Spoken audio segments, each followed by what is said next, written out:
Just be in the Okay, gym. I'll say it right here, right now.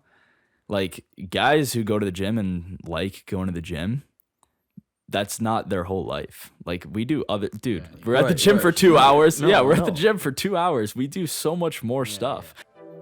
Alrighty. That was pretty good. Yeah, that was good, eh? Honestly. Alrighty, guys. We're here. Episode 6 of the Unmastered Podcast. That's crazy how many episodes we've done already. Thank you guys for all the support, man. Yeah. It's been dope. Thank you. Thank you. Oh man, it's been like I'm getting a little bit too much into the groove, but now it's getting tiring because I'm just doing all clips every day. Oh yeah, this guy's Making too much clips. into the groove. Oh man. Hey, well, you know what? I don't know if you guys have realized or not, but we have a guest right beside us, okay? Hello. And he goes by the name of Aurelio De Rose and has many other names. DJ Droze, which I don't know if you have a fitness name, but this guy does it all. He lifts like a crazy lifter. He's like awesome in that. He does DJing. He plays the guitar. He plays hockey. He's an athlete. This guy does it all, and he's a student at university. So you know what? I'm really excited to get to speak to him today, and we'll see what we can talk about. I think it's gonna be good. Yeah, so We only get the people that do it all. Yeah. Nobody does one thing. Yeah. No, Yeah, everyone only does we should multiple change things. change the name. But then also, if we only had one person who does just one thing, like that's a boring person. So we probably wouldn't want him on. True. yeah. Hey, Like you, for example. That's why you're a host. But It was I'm a so boring that- person. No, because you only did like the music, and then we were like, oh, we got to give this guy something else to do. You're right. And we were like, let's make a Right. podcast and let's make him a host. So we helped you Yeah, out a you little got I bit. can't tell if that's a diss. No, I'm It's joking. just something to add to the resume. Yeah. Could we actually add this to the resume? You were looking for that. As having a podcast, I guess, Not dude. that. I don't know, it depends. yeah, right. So, Julian, you got any questions for Aurelio? Honestly, just tell the people about you. Like, how old are you? So I'm 19 years old. Like you said before, my name's Aurelio. From Nobleton, and student at University of Toronto. Like you said, hobbies. Pretty much into music, bodybuilding, lifting, that kind of thing. Kind of keeps me busy. And I used to play hockey, but now because of university, had to hang up the skates. I know it's tough. And like, when did you start like really going like hard and like consistent on like the working out and everything? Like, So basically, like when I was in high school, I was basically in a prep school for hockey. That's what I wanted to do. I wanted to go play juniors, and I ended up doing that. Like I signed with a junior team, and I was gonna go. I was ready to go play there, and then my college advisor made me like apply to school. So I just applied to U of T, just cause. And then when my parents like found out I got in, they're like, you should probably go to school because. Like with junior hockey, you got to go play 4 years, age out, and then go play at the college level. And they're like, there's really no point in you being a 20-year-old freshman when you can already like finish your 4 years. So they decided like that'd probably be better for me. Yeah. So then at the end of last season, I was like, I'm gonna start taking it more serious and stuff. So I got a coach, and he helped me like put on some weight. And then after about a year or so of that, now like I'm prepping towards like my first show. I'm doing that and at the end of the summer, yeah. So it's pretty good. That's crazy, dude. Yeah. So, wait, did you get into the bodybuilding because of hockey? Well, I just figured like since I'm going to school, I gotta find something that's like gonna keep me busy. Yeah. Because like bodybuilding in itself, like it's a demanding sport with like everything you're doing in and out of the gym. And also like I couldn't play any youth sport level like sport just because like other than hockey, I wasn't really equipped with any like other talent in any sport. Okay. So I figured like bodybuilding, like I could do it because like there's a gym on campus. I could do it on my own time. Like, you know what I mean? Yeah. For the demands of it, like it's more of like a me thing. You know what I mean? For sure. Yeah, So it's kind of like a good substitute for like another sport kind of thing. yeah, it's dope. That's dope, dude. And like, yeah, you're talking about the competitions thing, because I wanted to ask you, like, yeah, do you ever see yourself getting into like that kind of stuff, like doing maybe bodybuilding competitions and stuff like that? Yeah, like there are two different like ways to go about it. The first one being is like the mental aspect of like prepping for a show, because think about it, you have to like literally lose as much like fat as possible until literally you cannot humanly lose any more fat. So to do that, like everything's calculated like to the gram, water intake, all that stuff. Wow. Like, yeah. And as far as that goes, like to get to like the pro levels, you have to use like some other stuff. Oh, I'm not Steroids and I'm not stuff, gonna really get into that. That's a whole other debate. But like as far as like my future goes and stuff, just the whole idea of it is cool, like the whole like mental challenge and all that stuff. Mm-hmm. So I just figured I'll just stay in that because like it's not gonna be my whole life too. I also like have to Right. work when I'm older and like Mm-hmm. I don't have that much time to put aside for it. But Yeah. That's cool to hear about, man, though. Like, do you feel like there's like a lot of transferable skills from weightlifting, from bodybuilding that transfer into the other elements of your life, the other parts of your life?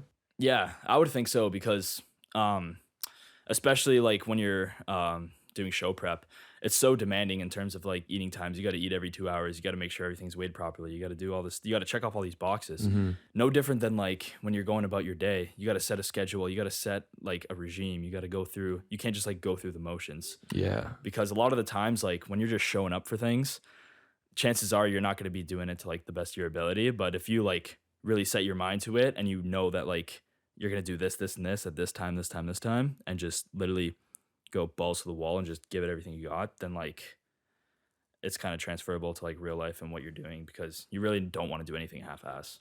Yeah. Yeah. Like, That's Johnny, what do you think about? Oh, With sorry, that go on. bodybuilding stuff too, like I mean, you could probably say like that like you can't joke around with that stuff. Like if you want to build a lot of muscle, like you have to be in the gym consistently every day, have a certain amount of things you got to eat and stuff. So like it's not like you can slack off. Like you got to be on a schedule Yeah. and everything. Yeah, like the consistency is a big thing. And like you said, with being transferable to real life, it's no different than like any other like profession or like anything you want to do. It's just like, yeah, anyone can do this or Yeah. like anyone can do that. Yeah. But like, can you do it consistently? Mm, Like, you know what I yeah. mean? And especially like really turning the dial and like giving it 10, 24/7 and being consistent with it. Like, I feel like it teaches you a lot of skills to be able to do that, not just like in working out and all that stuff, but like with everything, it kind of trains your mind to do that. Yep. And that can sort of translate into like this and what people do, like especially influencers, right? Like consistency, the number one thing. You can't be slacking off and stuff and doing like one workout or one video a week and then next week you take a break and this and that. You're not going to see any improvements. You got to keep on working consistently. So like, yeah, to relate it back to what the podcast is about, the content, like it's what you got to do. Like it can be used in different, like, you know, different things, bodybuilding or content and stuff like that. Yeah, for sure. Yeah, we like definitely see it like with our podcast. Like we realize that like, you know, if we keep doing it every single week and we keep having different guests on, we keep making the clips, we keep working hard at it, there's a chance that like we can be successful. But that's only if we go like you said, 10, like full to the, like 4 to the floor, kind of like, you know, just going full fledged into it. I definitely like strongly believe in going full fledged into things if like you want to be successful in it, you know, like I think like there's a balance there. Like people like want things overnight, you know, so like they think if I just go full fledged just for like a couple weeks or something, it's going to be good enough. I think it's like, how do you maintain that over a long period of time? Yeah. Right. Like, cause like it'd be cool to like have a 6-pack for like 2 weeks or something, or like, I don't know, like a month, but Yeah. then like next thing you know, you're like a fat lard ass again. Yeah. And it's like, what was that for? You know what I mean? Yeah. Like, Not only that too, like I feel like a big thing about it too, especially with like, I feel like content creating in itself is just like, not that it's looked down upon by other people, but it could be like very discredited very fast for people that are just ignorant and like Yeah. naive to the whole like kind of industry. Because what people don't realize is like it's its own industry in itself. And to really get to like that top tier like position, like whether like if producing or like filmmaking, like if you ask other people like at that top level, they're like, oh, like what sets apart like that person versus like another person? It's all like, oh, like they're just crazy. Like they're like wired a different Yeah, way. yeah. mm, So like you said, going full fledged into things, like why not be like crazy? And like why not have that like wired mindset and like go into things? Because realistically, if you want to do it, you're gonna have to have that mentality anyways. Like, you know what I mean? yeah, So- for sure. I agree with that.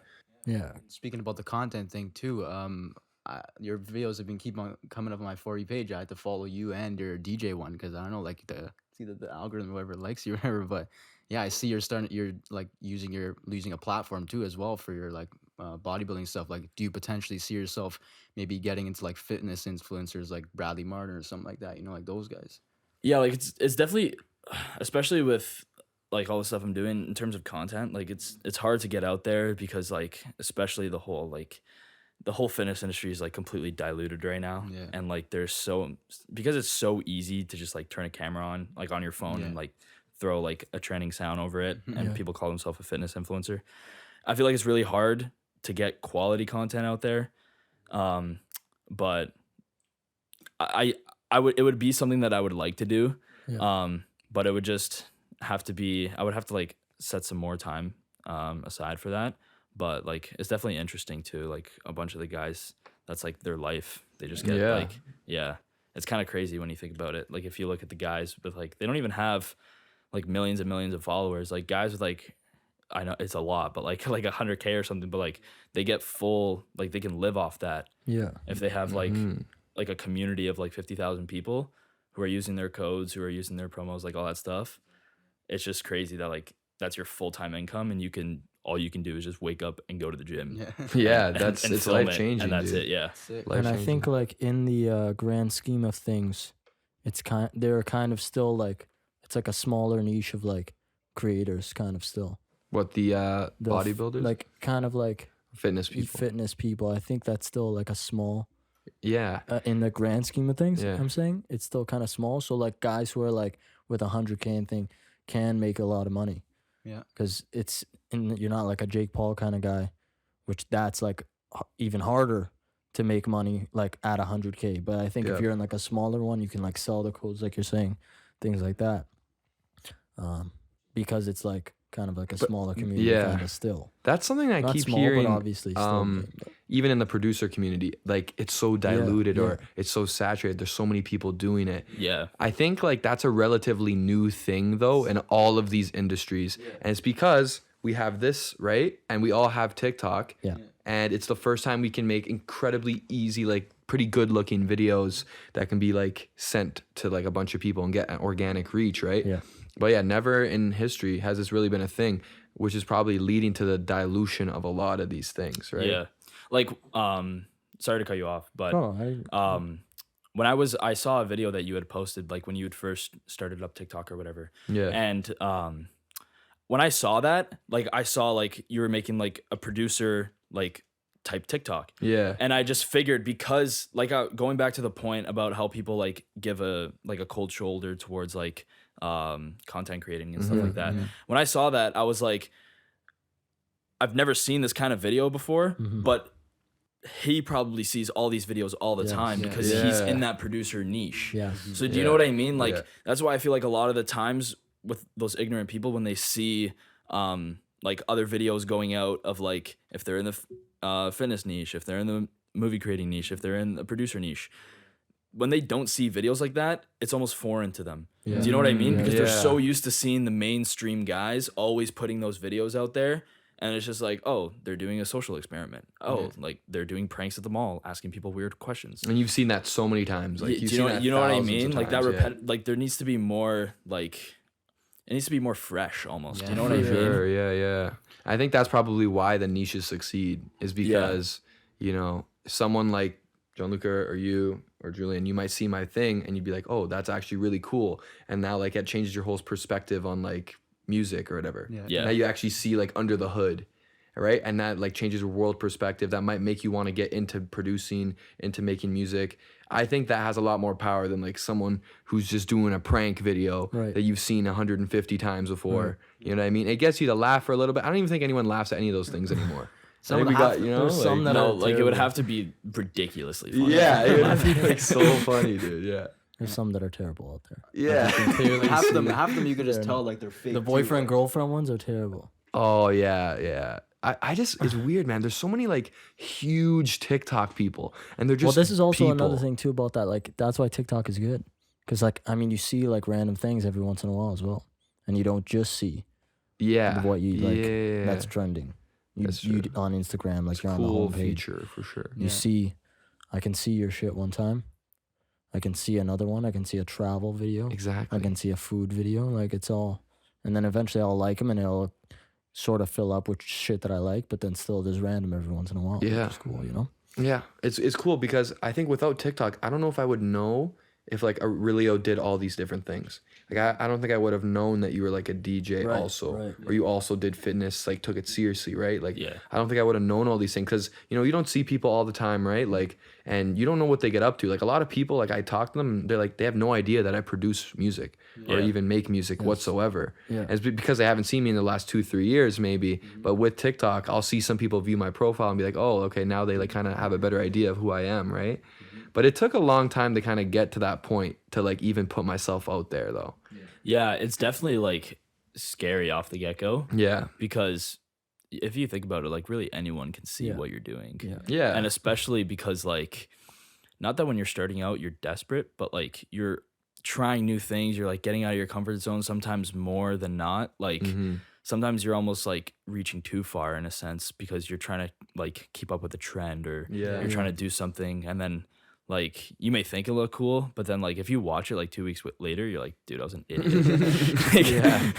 Yeah. I think there's like a battle of like cringe and like doing stuff that you think is going to provide value. Like it's always like a kind of back and forth with me. Like I'm doing something and I'm like, okay, like I know that like maybe producers and other like people are going to find this valuable, but like for me, like I'm cringing, like I just making it or like seeing myself, like hearing your own voice or like looking at yourself do a certain thing and you're like, really, did I do that? You know what I mean? But like it's at the same time, like not that bad because you're creating stuff. It's not like you're like doing anything wrong. Like you're providing stuff for the world. Yeah, there's like the things you got to do. Like I got to put on this voice to do it.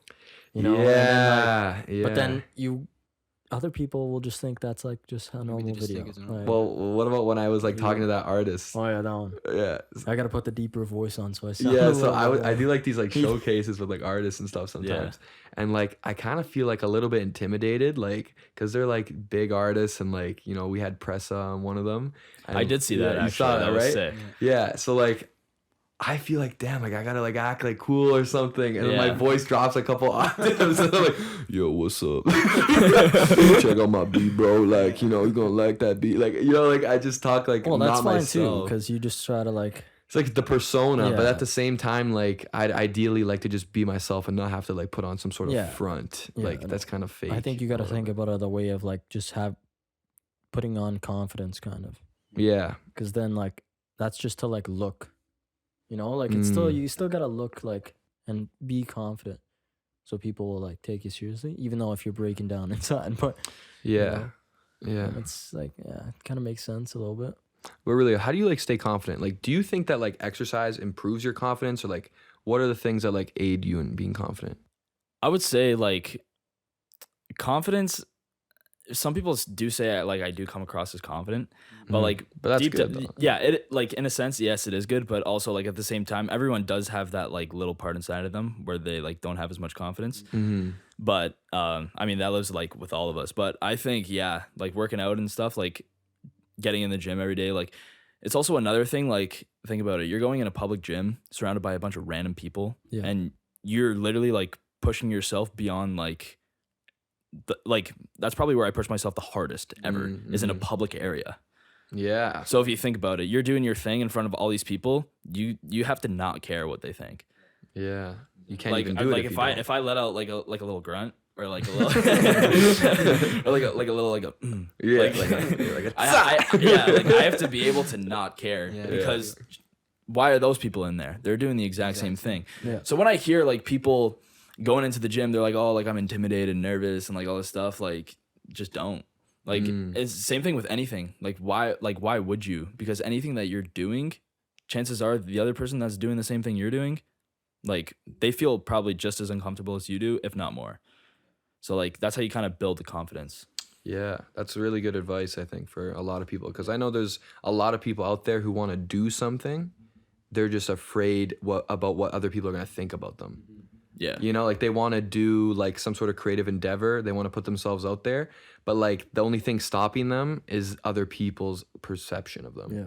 Or like, they're worried that their brother or their, their friend or, you know what I mean? Like their teacher is going to see them or something. Or like, like to a certain extent, I feel like, yes, that does like hinder a lot of people.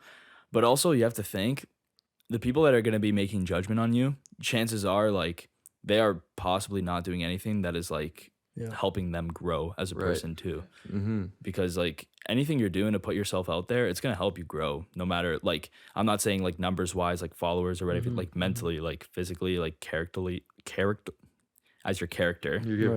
I try to say way too big of a word. That happens to us all the time. Yeah, but yeah, like if you're trying to grow as a person and you're doing stuff to like get you out there, and like not everyone is gonna have like hundreds of thousands of followers. Don't look at that. Look at like making yourself better. Yeah, for sure. You know what I mean? Yeah. And like we've seen negativity just even starting this podcast. I mean, all the TikTok clips, the people in the comments, like I'm sure you've experienced that, like people in your comments maybe saying like stupid things like, oh, look at this guy, just another gym guy, or whatever, or something. Like, do you like get that like from people, or the people like say, I've had some people like be like, dude, this guy doesn't even work out and he posts fitness content. I'm like, what? I'm like, but like, dude, it's always like user like 1423. Oh yeah, always, dude. Like it's always the user keyboard warriors that are always in the comments. Exactly, dude. But I remember I was seeing what was it? I think it was the Laurier video. You guys got some backlash on. Oh yeah. I honestly thought that was so true. But if you really do think about it, like.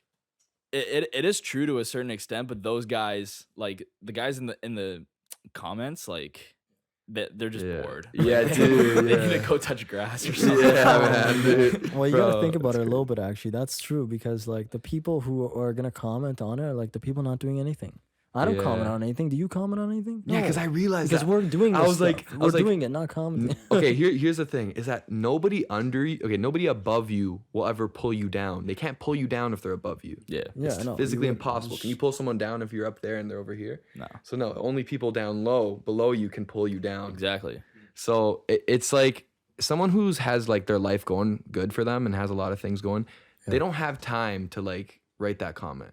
That negative comment. No. They could do 20 other things right now that are more interesting and entertaining than to like get a reaction. That's like so like childish. You know what I mean? Sometimes the way I look at it too, like especially like the content thing. If there's like people making TikTok videos, why would I hate on somebody who's trying to do the same thing as me? Like I'm just like, oh, this guy's trying to pursue a passion as well. Like good for him. I'm not gonna go like to like tear him down. It's the idea of creators versus consumers and stuff. Like if you're just consuming all the time, yeah, sure, maybe that's fun for you to like put a little hate comment, but at the same time, like, can't let it get to you. You know, if you're a creator out there and you're gonna get hate regardless. And I think if you get hate, it means you're doing something right.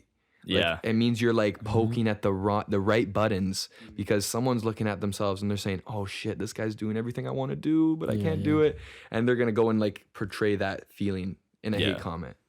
You know? Yeah. Because it's almost like they're envious. Oh, exactly. It's envy. It's pure envy, pure hatred, because it's probably self-hatred. Yeah. Right? Yeah. Just like no different, like, I forgot how I like came across your YouTube channel, but like, I saw you're uploading some videos. Like I would never go on, I didn't even know you, nor that I talked to you at the time. Like I would never go on his video and be like, dude, what is this? Like I subscribed, I throw some likes on his videos, like same thing with you. Like when you're posting stuff on Instagram and stuff, like it's cool. Like it's cool. And then same thing, like when you uploaded the lamp, I went to go watch that. I liked it. That's awesome, bro. Look, we got the posters over here, like the lamp walking in a photograph. Oh yeah. I think we got like 3 minutes to like the break or whatever, but I don't know. Maybe I can get this one on last thing out there. Like I've also seen like TikToks of like people in the gym and like they film themselves like working out, and then there's always a guy who like he's like, "Why are you filming yourself?" Or like he said, or like he's like, dude, like he just like gets mad at him. It's like anybody ever said anything to you like in the gym, like or like something stupid? Yeah, like have you ever filmed yourself in the gym and then someone like came up like to not you? even filming, just like not that I can think of. Like honestly, like I've never really had like anyone annoying come up to me in the gym. Yeah, but I wouldn't imagine that would really happen. One thing that actually like did bother me, it was like not like I wasn't filming or anything. I was literally doing an exercise. This is what I hate about school gyms. I'm gonna go on a quick rant. School gyms are not my thing because like I'm going in there. I have obviously different goals than the other people there. Guys are just they're getting some exercise, kind of like doing some arm swings or whatever. So I'm on I'm on the Smith machine, right? I was doing some squats, and like I was mid exercise, and there's these two females next to me, right? And like I was getting into it, right? And this this guy comes up behind me and taps me on the shoulder mid-set. Mid-set. Like I was bottom of the squat coming up mid-set, and this guy taps me on the shoulder, and I didn't even like. I had like a couple more reps or whatever. I rack it. I turn around. It's just like skinny. Like I couldn't even get mad at him. And he's like, "Can I like come in?" And he was like, "No." And he was like, he asked for a weight that was like a 2.5 that was on the rack. So I turn around, like my face is red, and I'm like, I wasn't mad at the guy. Like I couldn't be mad at him because he was very innocent. And he was like, "Can I use this weight?" And I'm like huffing and puffing. I'm like, "Sure." And then I turn over. The two girls next to me are dying of laughter. They're like, "That did not just happen." Yeah, especially because I'm sure you were probably doing a lot of weight too. So like it's different if like you're just doing 5 pounds. Like you're probably I was not warm. Like that was like end of my workout last set. Like top weight. Like he couldn't have like literally he like couldn't that have was like waited. he couldn't have interrupted at a worse time. Oh like let my me put it that God. way. But so you got like a minute. School gyms are not it, eh? yeah. Damn, dude. Let's hit it up with the ad break. Oh yeah, we're gonna hit an ad break. All right. See 3, ya. 2, 1, boom. Excuse Excuse me, bro. Yeah. Do you even lift? No, I don't. I don't actually. You know what I do though? I listen to the Unmastered Podcast. Alrighty. Okay, we're back from the ad break. I guess I could start it off with this little question here. Like, what does a regular day kind of look like for you? Whether it just be like if you have school that day or like if you're just on a weekend. Like, how many times are you going to the gym? What are you eating? Like stuff like that. How many meals? So it's a little bit different now because I'm doing show prep. So basically how it is now is I wake up around like 7:30 and I'll eat. And this is like a regular day, like when I'm downtown on campus going to class. So what I do the night before actually is so I have 6 meals out of a day, and I'll make 3 meals prior, like the evening before. So I'll make that, go to bed, wake up at 7:30, I'll eat, and then I'll take my meals and I'll go to class. And no matter how long I'm out for or whatever, like every 2 hours, I'll just take one, eat it.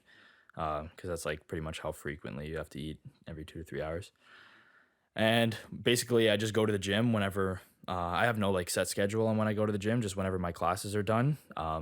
After my last class, I'll sit down, I'll eat, and then I'll take that, I'll put it back in my bag, whatever. I'll go to the gym, I'll work out. And then once I'm done working out at the gym, I'll get my Tupperware, I'll eat. And then I go back. Usually my latest classes, I run till like 3. And then I'm at the gym for like 2 hours. Yeah, it's only just 5. I'm only there 5 days a week. And then on the weekends, I take rest days. And then get home, do homework. Every 2 hours, I'll take a break, eat, go back, do homework. So it's pretty much like just a full cycle. Yeah. All right, so by 3 o'clock, how many meals have you already eaten? So by 3 I o'clock, thought you already ate like 5. Or maybe still, probably like, I'd say like 3 meals deep in the day. Okay, that makes just sense, I guess. Like eat chicken. Well, like when I was like the last parts of my bulk, like when I was really trying to slam food down, I was eating out here and there, like just trying to get calories in. But now, like with show prep, it's just like chicken, rice, broccoli, almonds. Yeah. Yeah. Does that get boring, like at some point? Because like my appetite, I'm still forcing food down because Yeah. like my metabolism's pretty primed. So I'm still forcing food down like at night, my last meal. It's still pretty tough, but Yeah. Wait, so you're trying to gain weight right now? well, no, right now I'm trying to lose weight. So basically, So you're eating 6 meals a day? yeah, But you're trying to lose weight? yeah. What the hell? Do I have time to explain like how it works? Yeah, go ahead. Yeah. So when I did start, like at the end of my season of hockey, that was around like March. That's when I first started working with my coach, and I told him, I was like, I wanna compete, and he was like, okay, you gotta put on some weight. So I was 165 pounds, like season weight, like hockey. That's what I would float around.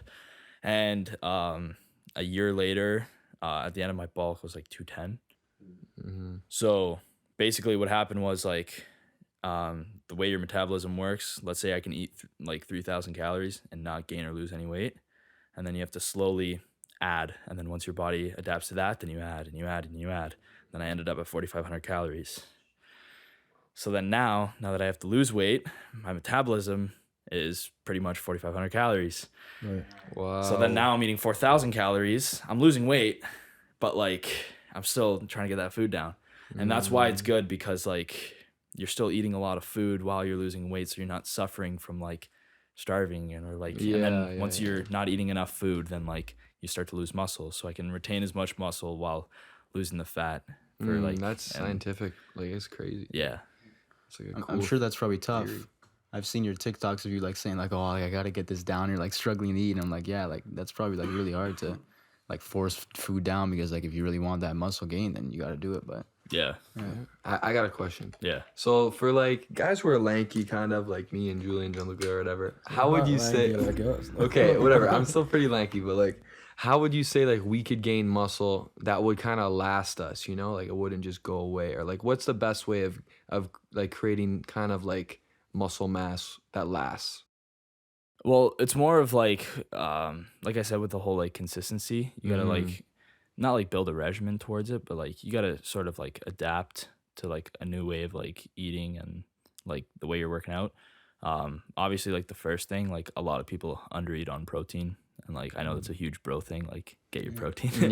But like if as long as you're just like having protein at every meal, because I know like people, especially like us Italians, it's just like pasta, and then sometimes like you won't eat anything else. Like you gotta throw in a little bit of protein in there, like, you know what I mean? Sure, So obviously like the eating goes a long way, but also like especially in the gym, like a lot of people half-ass it. Like I see a lot of people in the gym, they're just like lollygaggling, like going through the motions kind of thing. But if you really focus on like progressing, like let's say you can bench like 185 pounds for like 5 reps, be like, hey, I'm gonna do it for 6 reps next time, and then I'm gonna go do 7. But then the week after that, I'm gonna do 190 for 5, and then 6, 7, and then you know what I mean? Okay. So like that's the whole term of like, if you ever hear like progressive overload, it's either you're doing more reps or you're doing more weight, and you have to hold yourself accountable. Like when you walk in, be like, I can't like slack off. Like that's how it is. Like when I'm following a program and stuff, it's like I walk in there, I know I got to do more, and like you just got to do more, and then that's the whole like, Okay, yeah, that's a good mentality. Like it's constantly pushing the envelope, constantly doing like a little bit more, and then a little bit more, but like drawing back the amount of reps and do a little bit more. That's kind of like how you would do like music a little bit too, kind of. Yeah. Like every time I'm going into music, like I'm trying to make that song a little bit better. Maybe it's like the 808s are going to be a little bit better this time. Yeah. Or like maybe the music is going to be a little bit better. Or even if I'm like mixing his vocals, it's going to be a little bit cleaner. Or maybe if you're an artist, it's going to be a little bit cleaner, right? But every single time you go into it, you're pushing the envelope a little bit, So I guess like it's transferable skills, right? At the end of the day, like exercising, creative work, like even school and work, all these things kind of fall in line. Yeah. I feel like everything goes hand in hand with the like the whole mentality of like trying to be like 1% better kind of thing. Yeah. So like just chipping away like slowly. That's why like for people that have the patience to do anything that they really like to do, it's like you said before, it's not going to happen overnight. So yeah. Yeah, and you're talking about the bench press thing. Like, what is the max you've ever done? Like, the most I've ever done was 325. Holy! And how many reps was that? Heavy, dude. Just one rep. Yeah. Damn. Well, so like I like lifting heavy, but like that's not like my main goal. Like I feel like a lot of people, they see like bodybuilders, people that like to bodybuild and stuff like that, and they're like, oh, how much can you bench? How much can you lift? Like realistically, like powerlifting. Have you ever heard of powerlifting? Yeah. It's those guys, like they just try and move as much weight as possible. But like bodybuilders, it's more of like, how can I use my muscle to move this weight? Whereas like if you could bench, you can use your shoulders, you can use your arms, you can use surrounding muscle groups to move that weight. But realistically, like when you're bodybuilding and you're really trying to like tear those muscle fibers, how can you like contract? How can you like stretch? How can you squeeze rather than just moving the weight? So it's a different like it's a different goal. Yeah. No different than athletes. Like a lot of athletes focus on like plyometrics or whatever it is, like box jumps. Like how can they move like explosively rather than like the contraction of the muscle kind of thing. Cool. So it's different, yeah. Like I feel like a lot of people like, not that they don't like know about it, but it's just like when you explain it to people who are just not really into bodybuilding, I feel like it's pretty cool. Yeah, for sure. I feel like that's like with a lot of things. Like if you just kind of figure out what's under the hood, like with stuff, you know, like for example, like you just telling me right now about all these different things is making me want to like start bodybuilding. Like I'm like, you know how I just like I gotta come back as a guest 4 months later, and he's gonna be how you doing? he's gonna be 250, filling out the sleeves, double XL. Exactly, bro. Yeah, no, like just hearing about this stuff, it sparks something inside of me that like it's a curiosity. Yeah, that like I want to like figure out what like it takes to get to a certain point, and like all the little bells and whistles in between, right? You like all that stuff, don't you? Yeah. I like the journeys. I like the journeys. Yes. I think that's what it is, dude. It's like I think I would even maybe one day make my own film or something, just to like. I'm not gonna take your job or anything, but like just to be like, okay, like you know, if my buddy can do it, why can't I do it? You know, like if you guys can do it, right? Like hearing the process, it gets you interested. Yeah, that's the interesting part. Yeah, people have stories to tell. Yeah. That's why we have the podcast, so people hear the stories that guests tell. Exactly. And they're like, damn, I want to get That's literally the purpose. Right? Yeah. I mean, that's literally the purpose of the podcast, is so that like people who are kind of doing something and they're doing a really good job at it can come on, give us like some tips and tricks for someone who's watching, and now they can either be inspired to go do that, or maybe they're in the midst of doing that thing, and that's like the necessary like tips that like help propel them to like mastering their craft, because it's Unmastered Podcast. Yeah. Right? Like we're all unmastered and we're trying to master. So you're just using me for info. No. Well, kind of a little bit, but yeah. Yeah, that's all we do. We just bring people on so they can give people info, and then we go get out of here. It's all value, you know what I mean? Like we want to just writing your encyclopedia right now. Yeah, exactly. The book of Unmastered. It's just all these different people. Yeah, we bring on different guests, and then we like well, it's true. I can like go back and watch this episode and be like, okay, yeah, Aurelio said this, and this, and now okay, I know what to do. Yeah. You know what I mean? Like it's almost like a little bit of a blueprint. Like it's probably not as detailed as you can go into. Because I know you could probably talk for like an hour and a half about this stuff, right? Or yeah. More Like than when people ask me for help for stuff, like here's the thing. Like I have people text me all the time. Yo, can you make me a workout program? Oh, I wanna lose weight. Oh, like I wanna cut. I wanna bulk. Tell me what to do. Mm-hmm. But like I have like there's this sense that you have that when you tell people things, they're just not gonna do it. Yeah. And I know, like I can kind of feel it when someone asks me like for help. Like not that I'm trying to be a dick, but like it takes a lot of time to really like write down a program and diet and all this stuff for you to follow. And if you're not gonna do it, dude, like just fuck off. Yeah, okay. Like I get it. Like yeah, maybe like you'll be strong. Like you'll be in it for a week. Like you'll be all into it. Yeah. But like if you're really not gonna hold yourself accountable and ask for my help, like I'm sorry. I just like I can't put that time aside to help someone that's not gonna like use that information. But by all means, like if someone asks me for help and like they genuinely like want to do it, then like literally yesterday I was on the phone with someone for like 50 minutes. Like it was one of my friends. She wanted to start a cut, so I was like trying to tell her like, oh, like you should eat this. And like workout should be like this, cardio, all that stuff. Like I'm more than happy to help other people because I want to, but like if they're not gonna do it, then I'm just not. I'm you can tell people all you want about. You can just keep telling them, but like at the end of the day, it's up to them. Yeah, especially with weightlifting too. Like I can't do anything for you. Yeah. I'm not gonna cook your food for you. Yeah. I'm not gonna be in the gym with you telling you to do this. Like if you want to go work out, yeah, like let's go work out. But they want you to be their personal trainer. Yeah, and especially I'm doing it for free. Like I have a coach and I'm paying him, and I do it just out of the kindness like of myself for other people. But like meanwhile, I can charge them like $200 a month, which is the ongoing rate. Yeah, it's the same thing with a lot of stuff, dude. It's like when he does a music video for someone, like he charges them, right? But like if it's like one of your friends, oh, do a music video for me. Like it's like it's still it's tough because like, it's like you want to because of your friend, but at the same time like you need to make money and it's like a lot of time and effort. So it's like what do you do? It's the battle. You don't send me beats anymore. No, come on. No, but like yeah, it's even with music, right? Like I'll work with a bunch of artists and like they'll never pay me for the beats. Well, the art stuff, it's really touch and go, dude. Stuff. It's like because people don't see it like the work that you put in or all the gear that you pay for. They don't, and everything, don't know. Right? It's not like you're getting someone to go and I need you to fix the side of my house. They can see you do that and they see you like put that together and like do it all in one shot. But like if someone says, hey, I need a video done, like they're not seeing I have to pay for this laptop. It's not I like have to a pay for this tangible, camera and all like, this The stuff. program. They'll only see you coming and filming them, sure, but then they don't see after too when I'm spending nights up editing it.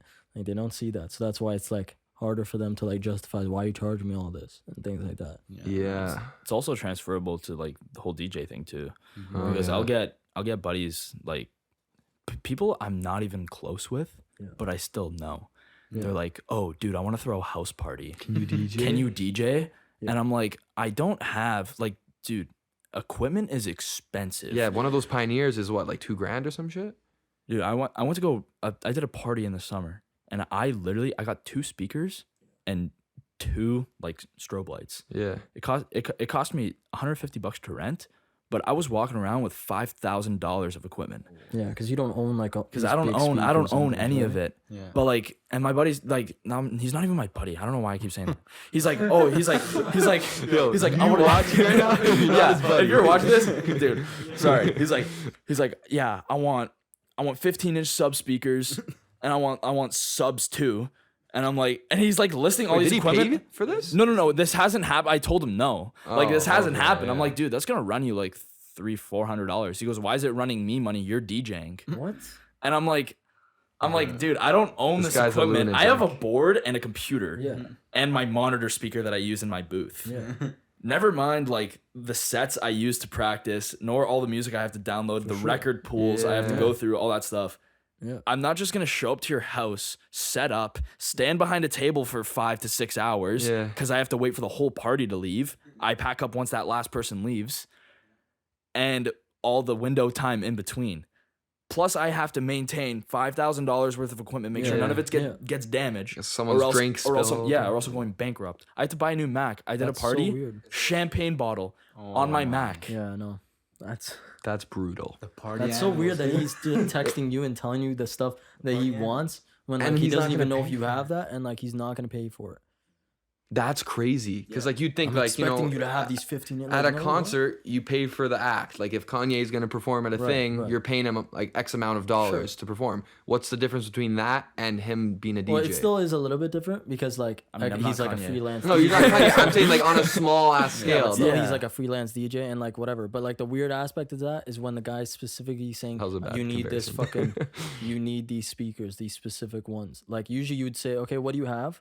Okay, come bring that. Yeah, why is he But like, like even if he beggars doesn't have can't these be speakers and choosers, stuff and you he know? It's wants not these Chipotle. ones, that means that guy should pay for those speakers that he wants specifically. Like it doesn't make any sense. I'm not even if he wants him to rent them, he can rent them, but you got to give the You money gotta to pay rent for them. the Yeah, rental. he should rent them. Yeah. Why is What- he saying, like, what it is, why am I like, paying? You're the Like, that DJ. doesn't make any Like, sense. Yeah, like I've done this is party- out of my time and money. you Like I've know? done parties in the past, and I tell them, I'm like, dude, I gotta go rent equipment, cover the equipment, Yeah. and Exactly. like depending on who the person is, this is how much money you're gonna give me. Yeah. And because you're paying me for a service, plus you're covering the rentals. Yeah. They don't see So, that part. They yeah. just see come DJ. How much is Yeah. that? Yeah. And also like so I got like there's like proms coming up, right? Yeah. And people are doing proms at banquet halls. And I tell them, I'm like, if you want me to bring equipment, I give them 3 options. I give them an entry level, which I can use just the equipment that's in the hall already. I can bring like mid-level equipment, or I can literally because my dad used to be a DJ, like he's affiliated with all like old DJ company. I could literally bring like a mini club into a banquet hall. I'm like, if you want me to bring like top of the top, best of the best, like strobes, lasers, like fog machines, like everything, I could bring that. Yeah. So I give them those options, and I tell them like those people are good about it. Like the people that are actually like hosting events and like big deals like they're that, legit. not like house parties. He's like, bring this. Yeah, And, like, do this. Yeah, that's Like- very. It's like I think it's like the difference between someone who's established and like takes their thing seriously and someone who's just doing it for fun or whatever. Yeah. You know, like I ideally don't want to work with anyone who's just doing it for fun because that's just a play date. Yeah. That's not real work. You know what I mean? Like creatives, I think like at first it's good to have those moments where you're working with people who are it's just a play date because you need to practice that. You need to practice your craft before you can go out and do it as a real service. Money you so know? you can like upgrade. Oh yeah. To that level. But like, you know, we've done music videos and stuff like that are not good. You know what I mean?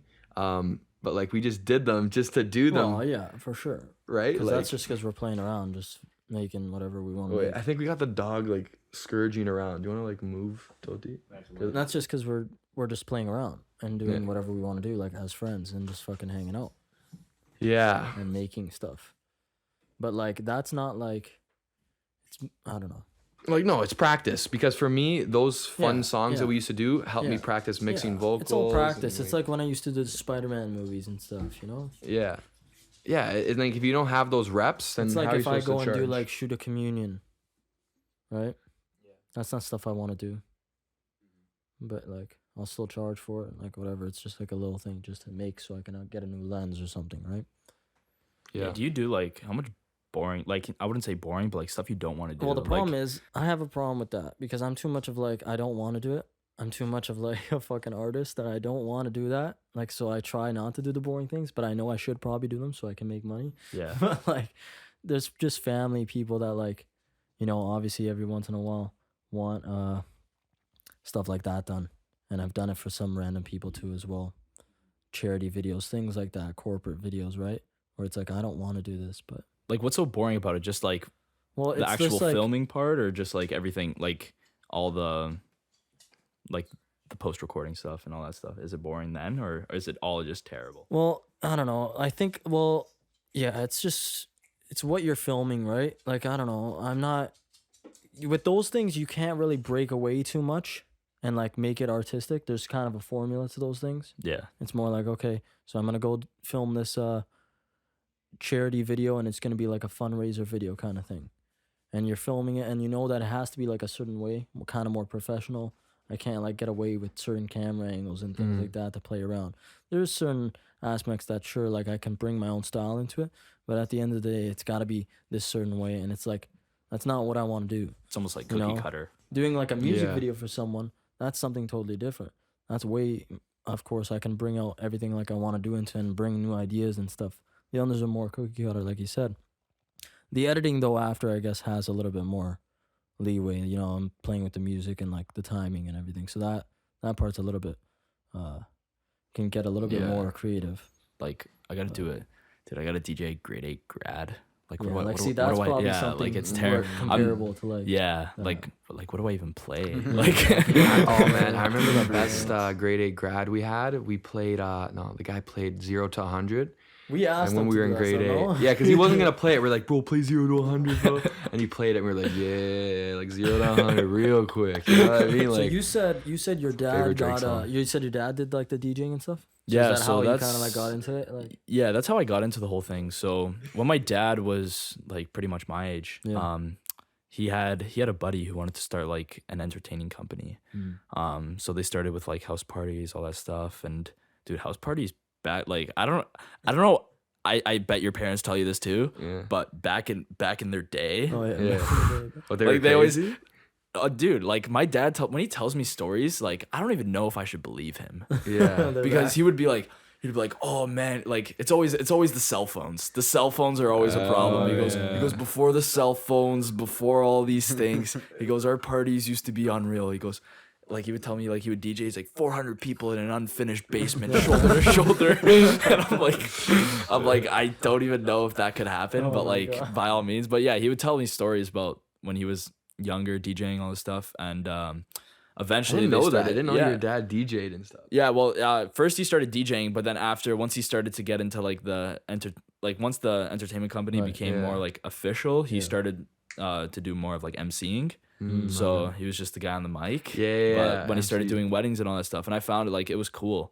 Like it was just really interesting. And he told me it was like because actually what happened, backtrack, in high school we had a music department and we had a bunch of equipment there. So I was able to sign out a DJ board from the music department. So that's how I got into it. That's cool. Wow. So then me and my roommate, like we're just he lives in the UK right now actually. And he's DJing like there, like he's in school there, and he like DJs at clubs and stuff. Like it's unreal. Dope. So that's how, we got into it. We started doing that, and then once I got back from high school, I'm like, I'm gonna buy a board. Yeah. So then I bought it, just started getting into it, and then he told me, he's like, if you really like it that much, like I can like get you a job at the entertainment company that like my dad used to work at. So then those guys do like weddings and all that stuff. So it's more of like bigger events rather than like house parties and stuff. Yeah. This is getting me thinking we need to have some sort of party or some shit. An unmastered. That would be We'll get all like the guests we've ever had and like everyone they know, and we'll just have a huge thing. And the video, DJ the promo video would be unreal. Oh too. yeah, so bro, oh man, can you think about the party we'd have? Yo, we got Julian performing, man. Like I've have a couple songs in the works. Like, don't man, worry, we'll actually pay you though. Yeah, no, we'll actually pay you, bro. That would be sick. Could you imagine that? Like, dude, it's not that hard to like rent out a banquet hall or anything like that. Like, it's Once we get all the rappers to come on, because we're gonna get a bunch of rappers coming on. We're gonna pitch the idea to them. Dude. Yeah, every time I will. I'll be like, hey, what do you guys think of that? What do you guys think of that idea? Huh? You know they'd be down. Oh, you know they'd be down. Oh man, that's all they want to do, man. It's perform. That's what you want to do when you're in this space, man. You don't just want to be cooped up in your room making songs. That could be like that's like one of the funnest parts, right? In front of people, man. Bro, you've never performed. Gives them a chance, man. Bro, when you got the EP, I was supposed to do it at your party that time, but I was too scared. I didn't want to show up. Oh my god, bro. Like, yeah, bro. Too scared. Okay, no. This summer, Julian DeTulio is performing at a party, and it'll be videotaped. I know some people like. You calling it out right now? Yeah. I'm calling out for him. He's performing. Oh, do you want to perform this? Maybe. We can make it happen. Depends how many bangers you make, but I mean, the Cali Rich though. Me and you have to both do that. Oh yeah. Oh, they don't know about that. God. Dude. That one's not released yet. Dame Ace. No, he actually has some songs too. I do it all, bud. What doesn't this guy do? I used to do the DJing too. Yeah, DJ Juka. He was the original DJ. DJ Juka. Back when I was like 14. But you guys should talk. Like he wants to get back into it. That's what I wanted to do. Oh yeah, I do want to get back into it. You want to get a why don't you? Because I had that old one there, which that's really old. That's back when I was fucking 12 years old. That thing doesn't even hook up to anything anymore. Really? But I want to get like another Pioneer. Probably like the DJ 400 or something. Like I guess that's the starter one that they say. Yeah. DJ. Which one do you have? I have it's called an SR2. Okay, yeah, that's like a big ass one. Or? It's pretty big. Like it gets the job done. Yeah. But dude, they're expensive. Yeah. Like if you want a legit setup, legit one, like a pro level setup, like it'll cost you like at minimum $6,000. Yeah, for sure. All right, all those things. We're approaching 50 seconds on the timer. Yeah, so. Really, gay? Okay. That was another hour, dude. Well, another ad. It smells like garlic bread in this house, and it's making me starving. And I know you haven't had your 6th meal yet, so. All right, that's awesome. How's that episode? Great, man. You really did a great job. I'm hitting the gym. I'm getting big. Yeah, no, they didn't have full send guys back in the day, bud. At the parties. Yeah, they did, man. No, nobody was saying full send. That's a new, it's a new thing. Yeah. Well, yeah. Our dad said that one time he even did a party too at his house. Like his parents were like out or something for like the night and stuff, and like he just had like 50 people in his house, and like people were like sleeping on the couches and shit, and like he was the DJ like the whole night, and that's why he's like, yeah. Oh, he's the DJ too? Sometimes he'll just play random songs. Like he just plays random songs in the house. We're like, why do you keep playing these? He keeps remembering like, oh yeah, I used to play all these songs like when I was younger. The cops came too one time. Yeah, he said one time. But also, like, guess what? That's not even like. Who cares? Parties have been going on. Guys. It ain't that special. Cops always come nowadays. Nah, bro. It's... Were there full send guys back then? No, you just said that. No, there was... Irregardless of what time it is, there's always going to be those guys. There's always those guys. There's always those guys. Say full send. They said, like, Cowabunga. Cowabunga, dude. Yeah. Now it's full send. Yeah. It's corporate. Speaking of like all it's a brand. It's a brand now. Like it's kind of Speaking of like all the party stuff and all this drinking, do you like and all this drinking? do you like workout people? Like is that like a negative to like gaining muscle and stuff? Like if you're just doing that a lot? To a certain extent, yeah. Like you can't be boozing every weekend. Yeah. But like it's more of like a moderation kind of thing. Mm-hmm. Like I would say probably like once a month or for boozing. Yeah, like once a month minimum. Like nothing more. Anything more than like two times in a month is like kind of unnecessary. But also like it also keeps you sane too, because like if you're boozing every weekend and like you're going out, because especially downtown it's so easy to booze. Go. Yeah, you could literally just go, like I can go out, walk into a bar and just get like trashed and then walk home. Yeah. You know what I mean? Like it's pretty easy. So like at the same time, it also keeps you disciplined, because then you're like, okay, this weekend I'm going out, so I have to get all my shit done. Yeah. Because So, I mean, yes, it does harm you, but like, I'd say like mentally too, it's good to go blow off some steam sometimes. Like, but yeah. Do you ever like use the gym also to like take out some sort of like anger, or like if you're going through something, like is that like a good like? Oh yeah, like there are times where like that's what they do. Yeah, like I'll be there will be days where I'm just like furious, like everything's making me mad, like nothing's going my way, and like my family can like kind of sense it too. Like I'll be storming around the house, like I'll be mad at everything. Like I'll drop water on the floor and I'll be like, fuck. like, and I'm like, guys, I just need to go to the gym, and like I go there, I decompress, and I come back, and they're like, okay, good. But that's a good thing. Now. Yeah. Instead of like some people, they'd be in that situation. They're like, "Where's the booze?" Yeah, that's like that's one of the things I was saying about like boozing and all that stuff. It's yeah, I don't know why it is that. No, keep it going. I love that. But if your way to escape is like substance, then it's not really like, are you really helping anything at that point? No. You know what I mean? It's not a good coping mechanism. Yeah, especially because it's gonna cost you some money too. Because especially if you can drink, like when I mean, I'm a pretty heavy guy, so I can hold my own in the alcohol section. So like when I go out, I drop a lot of money, and especially downtown, a drink is minimum $8. Yeah. What? Yeah. So like I'll be leaving like $250. Fuck. $250 deep. Yeah, because my buddy was like, "Yo, come out to the club on Saturday." Like, dude, they rinse you. Like, I'm like, "Fuck, dude. Like, I'm gonna go broke if I keep going out. Like every fucking $20 weekend. to $40 cover fee to get in there. Yeah. Coat check $10. You're already $50. You already lost $50. At this point, just go to Zanzibar. It's much cheaper. Vaxxed and waxed. Bro, we're like such a good advertiser for that fucking place. Yeah. We're their only advertisement. Yeah. Because they don't need it. But yeah, no, it's expensive to go out, man. Yeah. And especially if it's not a good place, and then you always got that one guy who's like, "Oh, let's go." Oh yeah. No, there's always one guy every weekend that is gonna call you to go out. Like you have to like be able to either say no or go and not spend money somehow. Like I don't know, for me, like every weekend there's always a different person. Yo, come up to this uni, up to this uni, and then you're like, fuck, like now I'm $250 out. Or but if I just didn't go. If you do the house parties, it's a little bit, you save a little bit more though. Yeah, no, house parties are dope because you don't have to fucking spend your fucking whole week's salary. Good. But also adds up too with the gas. Like Yeah, if you're driving, I feel like it goes hand in hand. Because let's say you want to go to like, if you got to go to like Western, that's far, dude. Oh yeah, no, that's why you only go like once a year, if anything. You know what I mean? Like, and send. Yeah, and it's been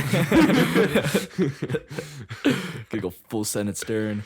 No, but dude, back to the like, especially at clubs, they upcharge guys so much. Oh, yeah. Like I was at a club with my cousin, and I went to go get a drink, and she charged me $12. Right. For what? For a shot of tequila. A shot. That's a lot. For a shot of tequila, and she charged me $12, and I bought it, whatever. And then I told my cousin, I'm like, go buy a drink. And she bought a drink, $8. Yeah. Wow. For sure. Like that's adds wage up. Like, inequality. That adds up. Like let's say all four of us went to the bar and to get a drink. Yeah. And they're charging $12 per shot. That adds up, dude. Mm-hmm. Yeah. Yeah. Remember that time we got that Hennessy shot? $17 or something. It was at Hogan's too. Oh, okay, yeah. Yes, $17. Yeah, we were like, no, why did we buy that? We were joking because we're like, yo, let's go take a shot of Hennessy, like just to fuck around. Do they do that on purpose too? You think because like they think like drunk guys might just be like, yeah, just give me another one. Well, of course, that's why they. Well, do because think about it, you're in a club, like the demand for alcohol is so high. Yeah. Like no one's not gonna say no. I'm not. Exactly, Where else are they gonna get alcohol? Like you already paid the cover. You already paid coach check. Yeah, no. You're already in there. Yeah.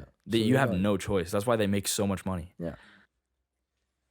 They have you. Dude, and then at the order hockey 4 game, drinks and hockey then they come stadiums back. and shit too, it's like $20 for a beer, like at the Oh, yeah. stadiums. Like, Yeah, they get even you at on the that concerts too. That's why a and lot stuff. of guys, like when I went last week with like a cousin and stuff, like we went to a bar beforehand because like you want to drink before. It was like probably like $10 there, and at the arenas it's like $20. Like, Yeah, it's just like $2 cheaper now. So you just walk No, the there. arenas are a lot, even more. So, Julian, do you like to booze? No, you can't. Guys, I'm 18. Oh, you can't can't do any of lose, that right. anyways. Yeah, even if I don't he's like 18. that. He Yeah, wouldn't I'm even not- do I'm it. not a He's big not even drinker gonna guy. drink when What he's if someone was 19. like, look at all this free booze? Would you drink it? Probably not. I think that's good for He you. can't. Even when he turns 19, he's not even gonna do Yeah, it. I'm not. He's- I don't know. Okay, no, I can't Yeah, really some say people anything like because it. I'm not 18. But yeah, Yeah, because you don't drink, right? You don't. no, yeah, I don't. Yeah, you don't. But then when you're 19, you're still not even gonna do No, it. yeah, when I'm anyways, right? 19, probably not. What We're about when actually you're just 20? gonna all buy you a handle when you're 19. Just a handle of Just a Tito's. polished young man. Yeah. He's like Mr. Beast, right? Didn't he say that like he used to never drink or something? Him and his boys. Oh yeah. Yeah, he those Julian guys actually are goes to the dedicated. gym instead. No.